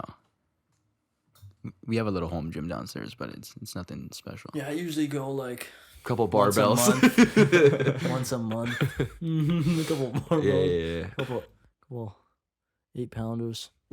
You guys are huge. How do you get big? How do I get big? Gianluca's he's always like ripped though. You know what I mean? Like I'm actually natty, he's natty. so He's not. What the fuck is SARMS, dude? Everyone says it. What is SARMS it? are it's I've never heard of that. it's an acronym. So it stands for Steroids? selective androgen receptive modulators. Okay. So yeah. basically what it does is in order for your body to build muscle, you have basically your androgen receptors sending signals converting fat into energy and then that energy being translated into muscle. So basically what SARMs are, it's basically upregulating your androgen receptor activity, which is then allowing you to speed up that muscle building process. But it's also a very stupid like way to go enhanced. Like I don't want to go into like the whole like depth of like gear and like all that stuff. But long story short, SARMs are stupid and they're dumb. And you're better off doing real gear because people are scared of syringes, but you're better off taking testosterone rather than SARMs because it also ruins your ability to generate test long term. And then by the time you're 25, you're going to have the test of like a 7-year-old, which is not very good. So yeah, SARMs are dumb. If You you're heard it watching here this first. and you do SARMs, don't do SARMs. And what are your thoughts on creatine or like the mono? That's like, I honestly, anything sold at the shelf of a supplement store is fine because think about it. Anyone can walk in there and buy it. So it's safe. Basically, creatine is, I don't want to go into the whole like depth of it, but it basically hydrates your muscles and you're able to like, you basically feel better and workouts will be better, all that stuff. It's more of like a health thing too. Like it's good. It's good for you overall, but yeah. Your body like produces it too, right? It's just giving you that extra more to build more muscle, right, or something like it that. basically it's like it creates the ability to, like I said, turn fat into energy pretty much. So you basically have more energy in your body, like more ATP. This is what it is. Yeah. So, I have another question here. Kind of backtracking a bit. Like, what weight did you start at, and then like, what do you like now, or like, what do you like want to get to eventually? Like, So for when I started my bulk or gaining phase or whatever you want to call it, I was 165. And then by the end of it, which was 2 weeks ago, I was 210. Like this is like in the morning, no food, no water, empty stomach, everything. So I was around 210. And then now I have 16 weeks, well 15 now, 15 weeks until my show. So I basically have to lose as much fat as possible and retain all my muscle. So that's probably going to be around like 180, I would say. So yeah, it's a process, definitely. and for the show, you mean like, you know, like how those guys go up on stage and like do the flex off and like that's your combo? Yeah. That's dope. And that would be like at an event or something, or like just a private thing. No, it's like it's an event, like it's in Toronto and stuff. But yeah, Sick. And so I forget if we touched on this about like, what's your end goal with all this, and like even like not even just bodybuilding, just like in general, like goals, like even YouTube. Like I remember you did some YouTube videos. Yeah, Before I I watched watched the them too, Arizona yeah. one, I think that first one, like one of the first ones you did. yeah. And then you did a bunch of them, right? And then but now you kind of, I guess. Well, to be honest, like going back to the whole like confidence thing, Yeah. the reason why like I stopped is just because like I would compare myself to like other YouTubers and stuff, and I'd be like, I'm way too small. Like I don't have enough muscle, and I would just Okay. like I would see that every day, and I'm like, it would be almost discouraging because I would not want to upload. I wouldn't want to like make any videos just because like, not that I was like insecure about the way that I looked, is like, did I really want to like put myself out there and like my physique and everything with, like, I just didn't feel like I looked good enough. Mm-hmm. But with the whole like YouTube thing, especially like now that I'm doing prep, like it's pretty much inevitable that I'm gonna be like look like the best I've ever looked. So I think I'm gonna like upload more on YouTube and stuff like that. Yeah, because they were pretty good too. I think like they were getting good numbers. Yeah, it wasn't bad. Like I was pushing everything out. Like everything I ever posted was like on every single platform ever. I was really, really into it. But then like once uni came around, I started to get a lot busier, and I hate like. So that was like not during uni then. That was like in the summer. You were that was, in Arizona and things like that. Yeah. Yeah, that was like at the end of high school, like into the summer. But not that I'm making excuses that like I haven't been making anything. No, it's just like every day is fucking busy. School. Yeah, but it's fun though. Like I really enjoy it. Like it's not just like something I just do because I see other people doing it. Yeah. It's just like making content is fun because you can also like look back at it. Mm-hmm. Like those videos I made in Arizona, like it's not something you do every day. You got a little vacation memory. It's a little time capsule kind of. Yeah, you can. That's the thing I like tell people is it that comes like, down to that all the time because that's what we keep bringing up every time as well. What? On the podcast, like about the time capsule. Yeah. Like if you don't, that could be just the only goal you have of it. It doesn't have to go to 50 million people. It can just go to you and be a time capsule so you can go back and watch all these vlogs and things that you did. And that could be the goal. And that's fine. It's just a place to upload it, just a place to have it. Instead of having a photo album like they did back then, it's a YouTube album that you got. And if people happen to see it out there in the world as well, that's a plus. But yeah, and like we were talking about how our parents say like, oh yeah, back then we did this. Like now we can literally, some people document exactly what they do. So hey, maybe future kids of ours. Oh yeah, is that what they do? Yeah, no. Whatever time it is, you guys are watching us when we're like 18 years old. So you get to see what we do and stuff like that. So it's pretty cool. Exactly, yeah. It's also cool to see that like when you go back and watch those videos, I don't know if this happens with you guys, but if you ever watch an old video, what like your mental not state but like process and thinking was at that time. Yeah, no. I feel like a lot of the times when I go back and look at videos, I'm almost like got like a tunnel vision kind of mind. Like I feel like your mind kind of expands as you're going. Like you become a lot more like conscious and aware of everything else, and like things that used to bother you back then, you're like, oh, I remember in this video I was thinking about this. Like, do you know what I mean? No, and like that used to bother me. Like 100%. now, like you get to see yourself grow too, like as a person. Yeah, that's and like Oh man, cool I did that other podcast back then. Oh yeah, the Gianluca D'Atulio podcast. I did the Gianluca D'Atulio. No, even before that one. Dude. Oh, if you haven't heard of, I haven't thought that far yet. That first one that I did. Remember we were watching those old ones. Those were funny, dude. And I was like, what? Who was that? Like I'm like a totally different person. But even watching your Spring Hill Valley ones or like the Grade A ones. Yeah, that was funny. What, the Brando Gang the shit? The Brando Gang stuff was hilarious. Bro, that's some of my proudest work. That was good shit, dude. Yeah, it was always cool hearing that like you guys would watch it, or like, you know, a bunch of people. I have a sweater, dude. Yeah, okay, yeah, that's dope. That's dope, dude. That's dope. The sweaters. Yeah, honestly, man, like honestly, ever since I did that, I've always just been trying to recreate that.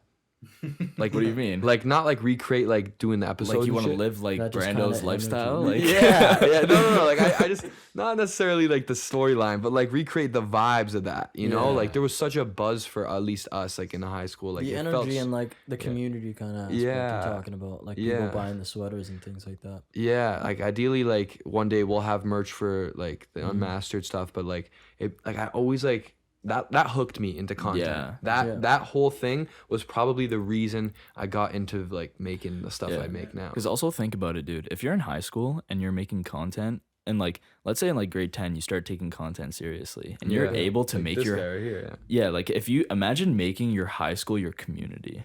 Yeah. Like that's such a good base because you know what it is? Like you're so like everyone is so confined in this small bubble. Like especially like for a lot of content creators that are in like university or in the real world, it's so much more broad. But if you're confined in just like a little high school and you're able to make them your community. Like, dude, Brando, like I remember like, and people in my grade, because I'm 2 years younger than you. Yeah.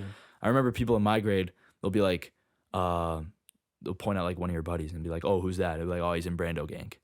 Yeah, you know, like you know what I mean? Like when you develop that kind of like, that's how people know you. And then like, obviously if you've established it yourself, you like what you're putting out there. Yeah. So it's almost like people are knowing you by a brand already. That's cool. Yeah. So like we were doing that in like grade 11. Yeah. And it was cool because when we were selling the merch and stuff, like a lot of people would buy it, right? Like we sold like 40 like sweaters and shit or whatever. Yeah. And like people would be wearing it throughout the halls on different days and shit. Yeah. And then the teachers would be like, what is that brand? Like what is that? See a lot of people wearing it. Like what is that brand? Like where can I buy that? Like where what is that, right? And that's crazy to think of. Yeah. And like I always think like what if we kind of made it bigger? Yeah. But I think it continued like secretly in disguise. Like that whole thing, like I hope like never stops, that whole like, you know, trajectory, like building a community. You can only hope. You know, like that's why I like doing content, is because, you know, you could build a community and like you can walk around, people will know you from that or know you from that. You know what I mean? Like it was almost like a cult community. Yeah, exactly. Because back where you were saying about the like different niches and stuff, like digging into the whole like fitness industry kind of thing. Like the niche is so tight, it's almost like a cult. Yeah. And like at the same, like for example, like have you ever heard of this brand? Young LA? Young LA? No, I haven't. So let's say like I have this on my phone case, right? Another guy who wears, like I'm wearing their pants right now, anyone that has like this brand or anything or is aware of it, they will tell, like I have made friends because I have this sticker on my phone. Did we just become best friends? Yeah, it's literally, dude, I'm not even joking. And like the influencers like in this industry that are affiliated with this brand, like they'll be like post on their story, they'll be like, I'm outside, the big hype right now is like in Texas, the Alpha League gym. They're like, I'm gonna be outside Alpha League gym. Come meet me there. And dude, like there's like 1,000 people, like 1,000 people just ran on a dime like that. Wow. You know what I mean? Yeah. Like it's just crazy to have like that community, like have that much of an effect on that many people. Yeah. Like not to a point where it's like controlling, but like it's just cool that you can inspire that many people from the click of a post button. Exactly. That's a really interesting thought. Think about that. I've only experienced one like stranger so far for the podcast. Like say like, oh, that's a guy from the podcast. Like in school. I've seen a bunch of people, dude. Yeah. I was at the hockey rink the other day, and this guy I haven't seen in 4 years. He goes up to me. He's like, "Yo, Nick, how's it going, bro? Like, I always see your podcast." And I'm thinking, wait a second. If this guy's seen our podcast, who else has seen it? Probably everyone else like this guy. You know what I mean? That clip got 200,000 views. So yeah, but it's also like we're getting ones that are getting 20. You know, they're getting 10, 15K. It's good to have that consistency, like view count, because you know, like chances are those consistent people are like watching it, and you're building that community. Exactly. Yeah. And I honestly think like this podcast has an opportunity to hit like those numbers, like 100,000, 200,000 followers within the next 2 to 3 years, and it's like the only thing that I feel like we have like utter control over, you know, like with music, like you can keep making the music and people just might not like it, but like we can keep bringing on guys like you know, and people want to hear what you have to say. Yeah. You know, I think, and it's also extremely like accessible. Like, for example, I couldn't collaborate with as many people if all I was doing was making music, right? I can collaborate with you now because we can speak and have a conversation. Yeah. Beforehand, like we maybe could never do anything collaborative together. That's true. And it's the first time like everyone can speak regardless, you know, unless you're like, you can't speak or something, but like everyone for the most part can speak. And that's pretty cool of a thought, you know, that everyone, you can collaborate with everyone with the podcast. Yeah. It's very much a community thing. Yeah. And rather than, you know, doing like, just talking to people over the phone, things like that, and it doesn't really go anywhere. This is like something to have up there, and you know, like you said, collaborate with people. Yeah. And then it's also for the viewers too. Exactly. And it brings, right, they can hear different people and different people's stories. Maybe they don't follow fitness people. Exactly. Maybe they don't follow people who do Clash of Clans leagues. Yeah, like my brother, yeah. That was funny. Yeah, that was funny as fuck, eh? They get to hear it firsthand, you know? It's more of an open community of, like, everybody just doing whatever.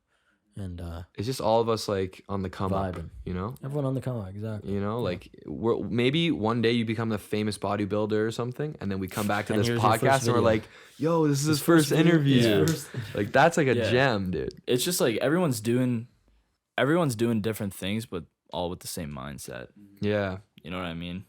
Yeah. Because like everyone, I would say like, at least us, like here we have like the same drive and like mindset. Yeah. And then like it doesn't matter what we're doing. Like we're all doing different things, but at the same time, like we're all like kind of wired the same way. Yeah. Yes. Yeah. Like you said at the start. Yeah. Yeah. Because we just all want to make content. We all want to do stuff. We all want to create, regardless of what it is, whatever the avenue is. It's all kind of heading towards the same direction. Yeah. You know, or like you said, we're wired the same. So do you want to do like more creating and stuff like that too? Like with the TikToks, like at least with the TikToks, like. Yeah, I do like I do want to, but I personally think that like, dude, TikTok is just like, not that it's unpredictable. It's just like, it's just a weird platform. Yeah, it is for sure. You know what I mean? Like it's not like something could get like I had like 1 million views on one of my videos, and then like. I'll probably get like consistent like 2,000. Yeah. Like it's so hit or miss, but like I feel like Instagram and YouTube, you're able to build like more of an organic platform. Yeah. Because TikTok, you get a video on the For You page and you blow up. But realistically, like those people that hit follow, do they really want to follow you, or just because you had a viral video? Yeah. Do you know what I mean? Like it goes hand in hand. Like it could be argued completely different ways, but like if I wanted to start putting out more content, it would definitely be more of like the Instagram, YouTube route kind of thing. Like I would post on TikTok, but like I probably wouldn't like, it would be for like fun or just like it's almost like a private story, like TikTok. Right. You know what I mean? Yeah. But then like, I would more focus on like YouTube. Yeah, more of the longer Instagram. form stuff. Yeah, and it's more, you can be more yourself too, because you don't have to follow trends. You don't have to follow certain sounds. You can just post what you want to post. You can make a video. Doesn't have to, as long as it wants to be. Yeah, you can do what you want to do and just throw it out there. Yeah, yeah. And if people like you, they like you. If they don't, then you got to do something else. Yeah, yeah. I think that's true with like people, and like if you get a subscriber on YouTube, like it's a lot more.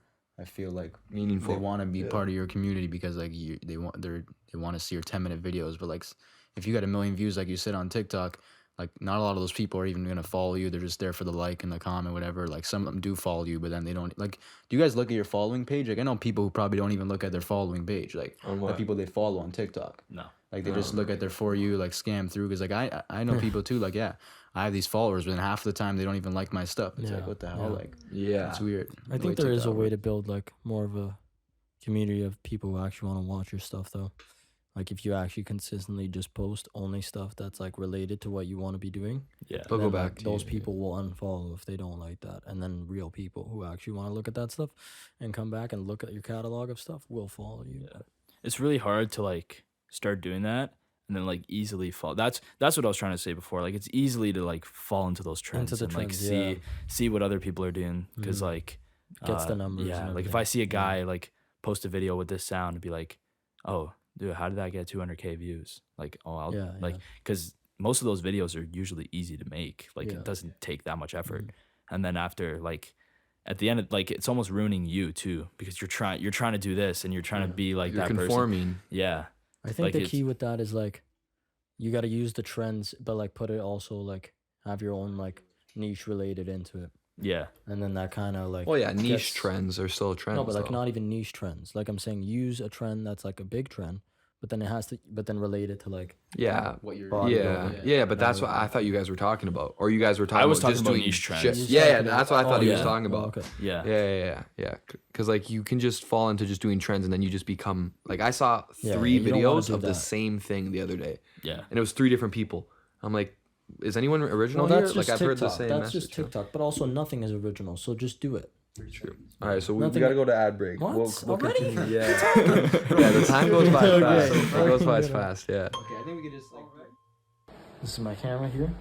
The setup for the pod. Sony A7 III with a Sigma 24-70. Got that lens used, but it's a beast. I highly recommend getting it. It's a little bit cheaper than the Sony one. Does the job. That's all you need. Right. I just wanted to touch back up on that whole community talk thing.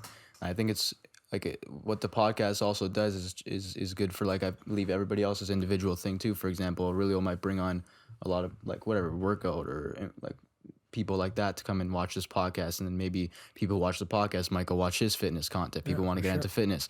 People with filmmaking might be coming to watch this podcast because of you, and then whatever translates into us. And for after example, this, I'm gonna go on and say, hey, can you make me a workout plan for free? No. Guys, let them know maybe if they want to pay for a workout. Would you do stuff like that? Would you go and like do monetize that or even just training for people and things like that? Yes, but without sounding like rude, I feel like there's like a certain criteria in terms of like I said, like getting people that'll actually do it and hold themselves accountable. Oh yeah, for sure. Well, because also like if I were to do it and I were to charge people, I feel like people that would come to me would be people that would want to do it because they're paying for it. Do you know what I mean? Yeah. So yeah, it's definitely cool. Like I've always helped like my buddies and stuff, like because I do a lot of research of like working out, like workouts, like what's optimal or what's not, or and especially diet, like as far as breaking down like a good nutritional plan. I've helped like a bunch of my buddies over the years, and like it's definitely helped them and also like me too, because I get to understand other people better and like how to be like more help towards someone when they do ask for help. So like yeah, it would be cool.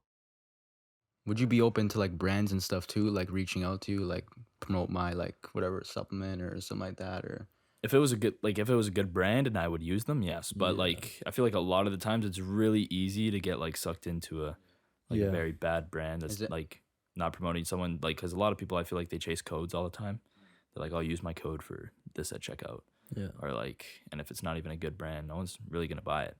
But like, yeah. Have you like gotten anything from anybody before? Like, like even like a bunch of small brands, like a couple thousand followers or whatever, like they'll always like send me messages and stuff, but like I wouldn't really turn too much attention towards it. But promote my Jamba Juice. No, it's always like you would look really good in our streetwear, or all that, or like all it's always those kind of guys. Like it's never really like big. I've had some like fitness companies reach out to me, but they're all like guys like starting out and stuff. But like not that it's bad or anything, but it's just like if I wouldn't use your brand or if I didn't really like it, why would I promote it? Yeah, and I know a lot of people also get into, like, for example, Nelk was big in drinking. They created Happy Dad. Like, Logan Paul, like, he's the athlete guy. KSI, they created the Prime Hydration. Like, if you were to ever get, like, big in the fitness thing, would you be, like, also maybe want to create your own, like, creatine product or some energy drink or something like that? Would you ever, like... I feel like I don't have enough knowledge to, like, literally form my own formulas for pre-workout. But, like, clothing would be cool, for sure. But I feel like I would definitely have to do a lot more research and like have more credibility in like the supplement era, because like if no one knows you and no one knows that you're knowledgeable, no one's gonna buy it.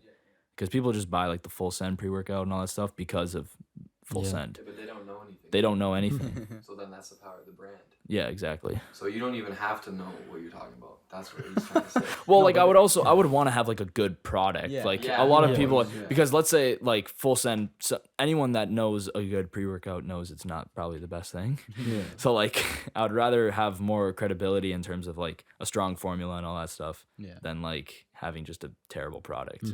I feel like that's more effective than like just having a good brand name when you actually have quality. Yeah, because if the product's good and the brand is good, that's much better than just being the brand is good and the product shit, because like it'll just fizzle out after that. Word's gonna get around. Yeah. That shit is like awful. I feel like sorry to bad talk here, but like I feel like that's a big thing with Raw Gear. What's Raw Gear? Raw Gear is Bradley Martin's clothing company. Okay. So like just like Full Send, like they have a pretty strong brand. Like everyone knows Zoo Culture, everyone knows LA, and they've done a really good job marketing their brand, but it's just their products are just not very good in my opinion. And I feel like that's why Zoo Culture in LA gets all that hype, because Zoo Culture is literally dead smack in the middle of all like TikTok creators, fitness influencers, every possible niche you could think of is there. And guys that go, like a lot of people are obviously, they have so much free time, so they're gonna go to the gym. They see Zoo Culture, they see Raw Gear. Do you know what I mean? Yeah. So it's almost like it's great marketing, but it's just like if his products were even better, then like he would have a pretty good brand. Yeah, but I know The Rock does it too. He has his own clothing thing. I don't know what it's called. You bought a pair of pants from. I don't remember. About The Rock's pants. Yeah, but he does like It was at they what's used? the store? I bought his own pants. Yeah, but he's partnered with Under Armour, so he's got. Yeah, good it was stuff. at Under Yeah. Armour. That's where I bought it. It was good. Like those pants are the most comfortable pants I will wear ever. Yeah. Because I was at Under Armour and I was returning something. And I don't wear any of that stuff. So like and then I just saw The Rock's pants, and the brand got me. But also like you're not gonna not buy it. But also they actually were really comfortable. Like those pants, those sweatpants are comfortable. Yeah. I will say, they're good. So are you You're gonna like right. sponsor you or Sponsor me, even though I don't go to the gym. Are you looking for a sponsor? Next guest is gonna be The Rock. So I really like my pants. So I'm here. Oh man, he gives me 10 pairs. I'll take it. Bro, low-key, this podcast is like gonna be good for getting free shit. Like if we keep like. Oh my showing god, it. that's not the only. That's not the reason It's why not we're the doing only it. reason why we do it. No, this is the only Disclaimer. I thought you were gonna get the Pure Life sponsorship. Oh, yeah. they haven't sponsored yet. We're not letting them. Is anyone gonna drink that? Can I No, have it? you can go, yeah. There's no pre-workout in it. Yeah, no, my bad. Wait, well, what about that one time when you duetted? Yeah, Really that Oh, was I did do edit your video. I thought that was No. fun. I don't know if it was like if there's sorry, that's my bad. I thought it was like funny. I don't know what like you saw on your side. That was like what I was saying before about like following the trends and stuff. Yeah. Like I was trying to do a trend. Yeah. But I don't know how it was on your side. Like I genuinely thought it was funny. I don't know if I was getting backlash from that video or like what it was. But What's your side of it? Well, I mean, I just saw the trend, so I fucking did. No, like I don't know. I just thought it was funny because I was like, I'm not in that world with the Natty vacuums and things like that. What even? So I was like, let me. well, no, it's like Just so natural, like right? it's like a nat like there's this whole like at that time okay, I really got to break it down. Okay, So like at that's when I was like starting to try to post more. So I was really not like desperate for content, but I was really Right. I was trying different things, trying Yeah. to see what worked, what didn't. Obviously that didn't work. But there's this whole like thing about like controversy towards naturals and stuff, like who's natural, who's not, or whatever. Who's natty? Yeah, like So what would like be the word for not natty? just like enhanced. Like, but is there like a fun word like natty? Like. Just not natty. Alright. Or like juiced or like yeah. Natty or juice. Yeah. So like and then like a vacuum is like a pose, like it's Right, like right, yeah. the name of a pose, like a like Suck how in your could I do a stomach. vacuum? Oh, buddy. I don't believe well vacuum is basically just like Like just the space in between your ribs or whatever. When you're sucking it, you're in that pose. yeah, that's like the best way to explain it. What do you think but a vacuum does? yeah. I But don't there's know, a whole I just like don't know what the terms are. yeah, like it's He's doing it's, it in the video. You can Yeah. see. Okay, I don't That's obviously what remember. he's talking about. But okay. yeah, but it's like one of The the viewers don't know. yeah. The listeners. But yeah, that's like one of the poses. That's like one of the most like popular poses now. Right. Because there's this one you probably don't know him. Is it Alex Eubank? Have you ever heard of him? No. There's this whole like hype over like, oh, this guy's the best vacuum like on the Okay. internet. Fucking, And like Liver King. Liver King? No. Dude, are you kidding me? Liver King. I thought all he eats is liver. Like, he's got to be natty. Dude, he's like 40 years old and the guy gotta be has naughty. like more lean muscle tissue than like 80% of the guys like I've ever imagine a 40-year-old having that much muscle, because you have to think about it, dude. I feel like a lot of people jump to conclusions, or they'll get really defensive when they hear that someone's not natural I see. or when someone is natural, because you have to think like that guy's taking a video in not good lighting, like doesn't have a pump, like nothing. Yeah. And he just looks ridiculous. Not to mention he's a 40-year-old, and dude, by 40 you are not producing enough tests to hold onto that muscle. Yeah. You're like, if you It's think because he eats the bull testicles. well like that's not like if you think about it from a logical standpoint, there is only a certain amount of muscle someone can put on, and then when it gets beyond that point, that's when you know someone's just not natural. Like And then is there a limit, like for people who are like everyone has their like set genetic potential, yeah. and like not that it's similar across all areas, but like it's pretty evident, like once you see someone, you're like, yeah, like you see them and you're like when that's your initial reaction when you see, like that's when your initial reaction when you see someone and you're Like, yeah. It's like you raise an eyebrow. You're like, that's what's fucked. what's the definition between being not natural and natural? Yeah. So there's basically like steroids then. Yeah. Like, what's so the definition? All right, so we're getting into this.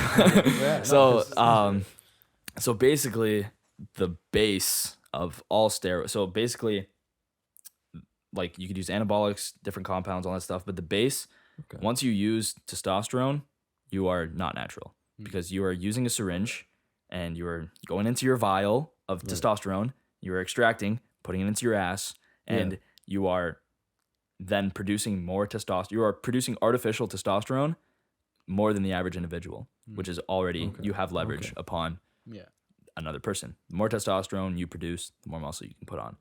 So then eventually you can stack on different compounds. Like the biggest thing is like a lot of guys are on, it's called tren. And that is basically like, dude, it's like it can kill a horse. Like dude, like anabolics are no joke. Like so like guys are taking this, and you also have to take like if you're producing more test, your estrogen is gonna be out of whack. So you gotta like maintain and like take estrogen balancers, like all that stuff. And you also, it's pretty tedious too, because you have to go get your blood work and stuff like that done. Like it's crazy. Like when I have guys talking to me about like what they're doing and what they got to do, that's like a whole new era. But like as soon as you put a syringe in your ass, then like you're not natural. Yeah. That's the moment you go from natty to no. Unless you have a medical condition where you can't produce enough testosterone and you have to use testosterone replacement therapy. That's like some people, because the doctor will give you small dosages of test to be able to produce the same amount as a normal human. Right. I see. So is Dwayne Johnson natty? No. Can't be. Bradley Martin? Dude. No. Those guys are not. See, You believe I don't know. You believe Dwayne Johnson? Like, I don't know. That's a real. What about someone like Mark Wahlberg? Like he's not giant, but he's in shape. You would, dude. A lot of Hollywood guys like take gear. Yeah. Like you would be surprised. What's gear? Gear is like steroids. Like gear, steroids. Test is a raw steroids, dude. That's what he's talking about.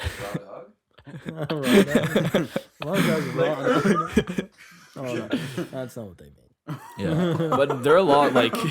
That's not what they mean, Nick.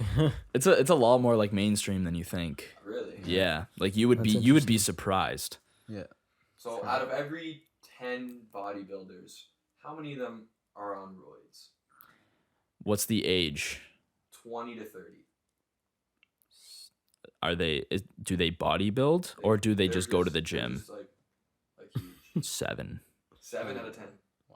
Wow. That's crazy. It all depends. Oh my god. What about guys like this?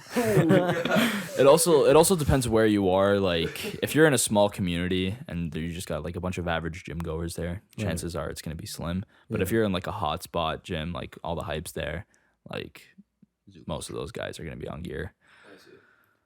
Yeah. What's the difference between like a bodybuilder and a gym bro? I would say like it goes hand in hand. Like, so would you call yourself a gym bro? Are you gym I would bro? say like a gym bro is like let's say we go to the gym, right? Yeah. And like we have a good workout and we're like, oh, let's go tomorrow, and then we go the next day, and then we go the next day. Like we're gym bros because it's like it's a camaraderie. Yeah, it's almost like a teammate. You know what I mean? Right. Okay.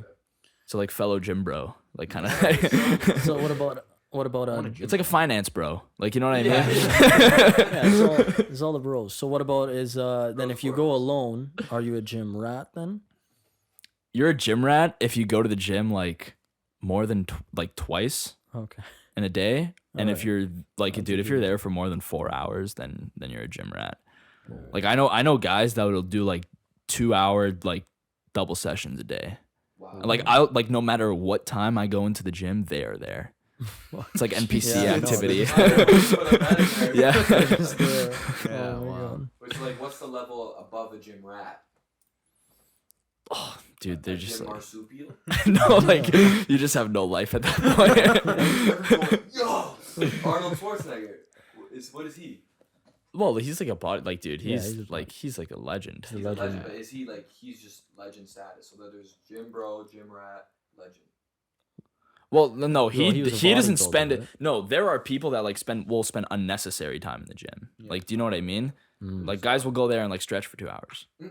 Like, I'm not even joking because they need to like work on their mobility or whatever. Like they'll like foam roll or like they'll do like they'll do like exercises for their like joints and stuff and like. And there's some guys who do like a different kind of stretching. But, Yeah, but like, dude, you also have to be like really bored. Like, you have to have nothing else going on in your life to be spending that much time at the gym. The lotion and stuff. No one heard that one. So those are the guys we make fun of then. What? Well, The guys who are in there for 4 hours then. Because you got to break it right now for everybody. Because guys like me, we just see the guys who post on TikTok and we go, those guys, as that all they do is just be in the gym. So tell us. No, there's a lot more. There's a lot of people that don't just be in the gym. Okay, I'll say it right here, right now. Like, guys who go to the gym and like going to the gym, that's not their whole life. Like, we do we're at the gym for 2 hours. We're at the gym for 2 hours. We do so much more stuff. Like, I have people that like I've met in university who have seen like TikToks I posted and they're like, oh, dude, I thought you were going to be a completely different person. Yeah. And I'm like, what do you mean? I'm like, I thought all you could talk about is the gym. Yeah, no. I'm like, I could capacitate a conversation. It's no different than someone played a sport. Like, you know what I mean? Like a guy who's playing like hockey or soccer or whatever. No, okay, yeah. That's not going to be like the only thing they talk about. Yeah, sure, there are guys that are like that who can only talk about hockey or can only talk about their sport or like what their hobby is. You don't want to be that guy though. Yeah. You never want to be the guy who, whatever your niche is your personality. No, of course not. Then you have no personality. Please be you know, like I think Chris D'Elia said it, that like sometimes there's like literally people who like they're comedians and like that's all they do is be a comedian. Yeah. No. Yeah, you want to have. You don't want the one thing that you do to define you. Fun fact: he bled 2 times this podcast. He's bleeding. This podcast is called Blood, Sweat, and Tears. I fucking bled through my fucking cuticles. And now his knuckles. Oh my and then God. there's been some tears and some sweat because it's hot as hell. Okay, we have like 10 minutes left here. But yeah, fuck man. It's been awesome though, man. This has been a really good podcast. A lot of stuff you could take away from this. I've learned a lot. I'm sure the people watching could probably learn from this. And if you guys are looking to get into the workout thing, I mean, time to get juiced. No, don't. Yo, this is the summer of getting don't even recommend Natty huge, not juice. Yeah, no SARMs. Natty Next huge. thing you know, next time Aurelio's on, if we're not all juice, like not juice, if we're not all natty and huge, then like there's something wrong. Okay, so next year you're coming on the podcast, there's gonna be totally different guys here. Yeah. But we're gonna be guys, gym bros with a personality. Yeah, we're gonna be gym bros. With a personality. With a personality. Yeah, fuck man. Yeah, I know. Awesome. I find it good though. Like when a lot of the people around you like to work out, like friends and stuff, it also motivates you a little bit more too. Yeah, that's why I like it too. Because the gym I go to, like, me and my buddies, like we usually go all around the same time, and it's almost like the one thing I miss most about hockey is like the community aspect, and like you going in like to practice every day, you're with your team. Yeah. Like I'm going into the gym, I know I'm gonna see faces there that I know. Yeah. So it's almost like you're looking forward to seeing them. Like it's a good vibe, good environment. Like you know what I mean? Yeah. So that's one of those best days, like the Noble King hockey days. Like those were. Yeah, like walking into the locker room, like knowing who's gonna be there and it's gonna be a good time. Just like going to the gym. Like if you go at a regular time, you're gonna meet people there, and then you may even work out with them, or you'll just see them there. Like even seeing them, like that social interaction, it goes a long way. Yeah, sure. I think that's transferable into the creative stuff too. Like if you had a hype house or whatever, or you're living in a thing with a bunch of people who are all doing the same content kind of stuff, like it's gonna be way like more easy to do it. You know? Yeah. Can you imagine how easy it would be if you literally lived with people and all they wanted to do was make videos and shit? Yeah, for sure. Like spew them out. Like, it'd be crazy. Yeah. And I think it also goes with like, if you have a lot of friends that do it, like you'd want to do it because like you kind of don't want to get behind. Isn't like all your friends are gonna look like jacked and shit, and you're just gonna be like, oh fuck, like I'm here. Like, it's almost like they'll hold you accountable too. Yeah. Like we have a whole group chat like of guys that are at the gym, and that's another thing too. Like we only hang like whenever I see them, they're just at the gym, which is nice because you have that separation. Because I got to do my stuff. Like I got school, I got other things to worry about, and then when I go to the gym, that's when I see you guys. Kind of thing. Yeah, pretty much. Yeah. And like in the group chat, it'll be like someone will say, "Oh, I might not be there," and then like guys will text them like, "Dude, you better be there." Like you know what I mean. So then it also like holds you accountable, and like plus you know who's gonna be there too. So it's nice. It's like this podcast. Like you text me before, like you your ass better be at the fucking podcast. Get here now. 5:30 or whatever, and I wasn't like there yet. Yeah, exactly. But like it's good. It's accountability. I think accountability is really important when you're trying to do anything great. It's like because you're not gonna only do it just on your own. You need a team. Like a team is so important. That's why it's hard.